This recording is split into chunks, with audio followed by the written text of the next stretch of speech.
Oke, assalamualaikum warahmatullahi wabarakatuh. Di sini saya akan mempresentasikan mengenai interferensi gelombang.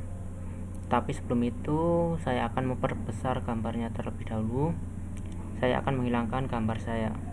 Oke, gambar saya sudah hilang. Langsung saja saya perbesar. Jadi judul materinya interferensi gelombang. Next. Untuk pengertiannya, apa sih interferensi gelombang itu? Interferensi adalah peristiwa bergabungnya dua gelombang atau lebih yang merambat pada medium yang sama dan pada waktu yang sama.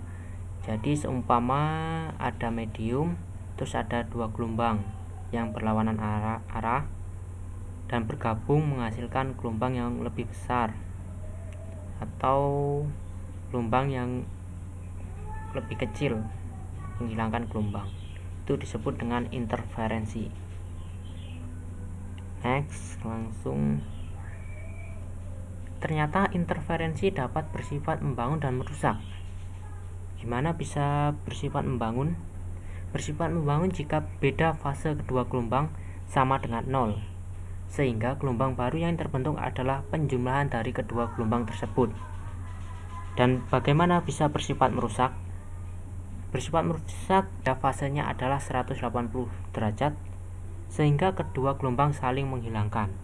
Untuk lebih lanjutnya, kita simak berikut ini.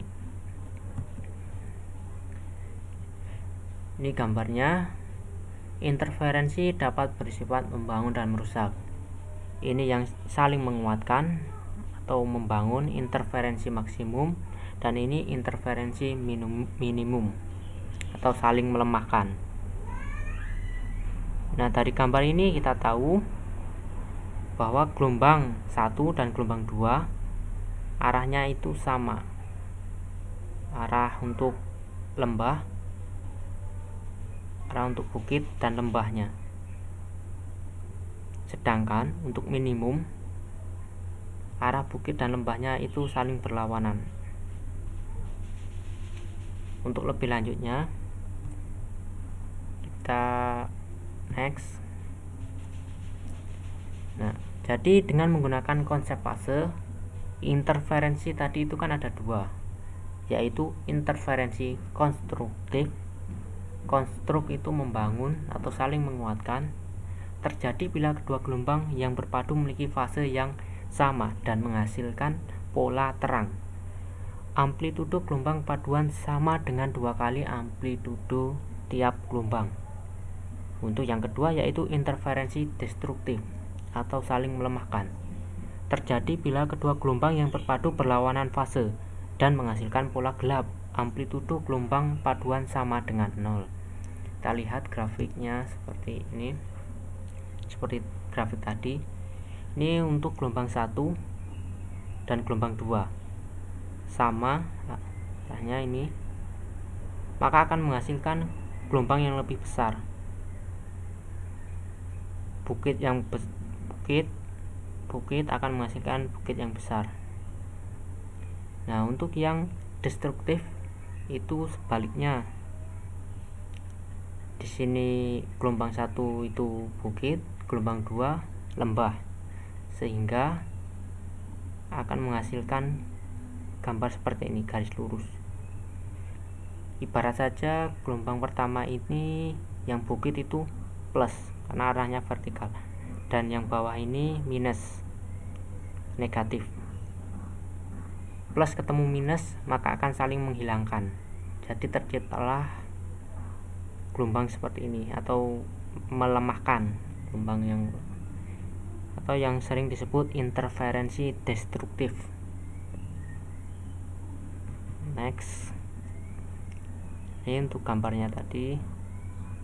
Nah, selain dua ini yang konstruktif dan destruktif, ternyata ada satu lagi, yaitu antara lembah dan bukit itu bertemu tidak saling berlawanan atau destruktif, dan tidak saling sama atau bertemu sama atau menguatkan, atau konstruktif. Itu sering disebut dengan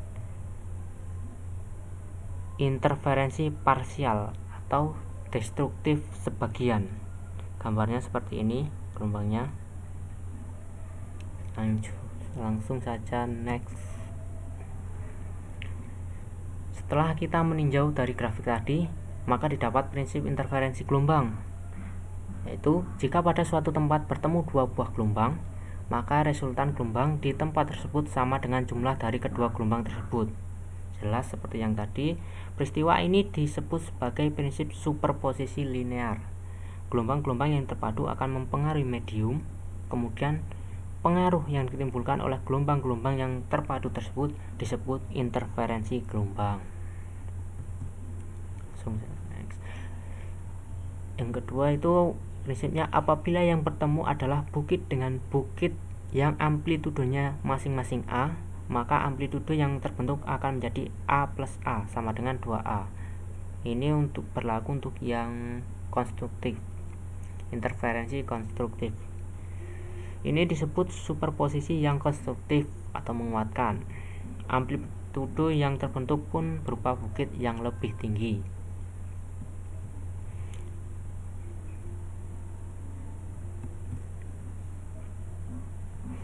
Apabila yang bertemu adalah bukit dengan lembah, atau sebaliknya dengan amplitudo masing-masing A, maka amplitudo yang terbentuk akan menjadi A kurang A sama dengan 0. Ini disebut superposisi destruktif. Hasilnya tidak akan terbentuk amplitudo, atau jika dilakukan pada tali maka tali akan datar pada sumbu X. Seperti gambar tadi, akan tercipta garis lurus. Nah, itu pengetahuan sedikit yaitu tentang hukum interferensi gelombang. Ini materi terakhir, yaitu ada hukum Fresnel-Arago. Jika sumber memancarkan cahaya putih, maka komponen merah berinterferensi dengan merah, biru dengan biru, dan seterusnya. Pola interferensi akan terlihat jelas jika sumber memiliki amplitudo yang hampir sama atau sama. Daerah pusat dari pola terang atau gelap menunjukkan interferensi yang konstruktif atau destruktif sempurna. Interferensi terjadi pada cahaya yang terpolarisasi linear atau polarisasi lain, termasuk cahaya natural atau alami. Terima kasih. Itu saja penjelasan mengenai interferensi gelombang. Kurang dan lebihnya saya mohon maaf. Saya akhiri. Wassalamualaikum warahmatullahi wabarakatuh.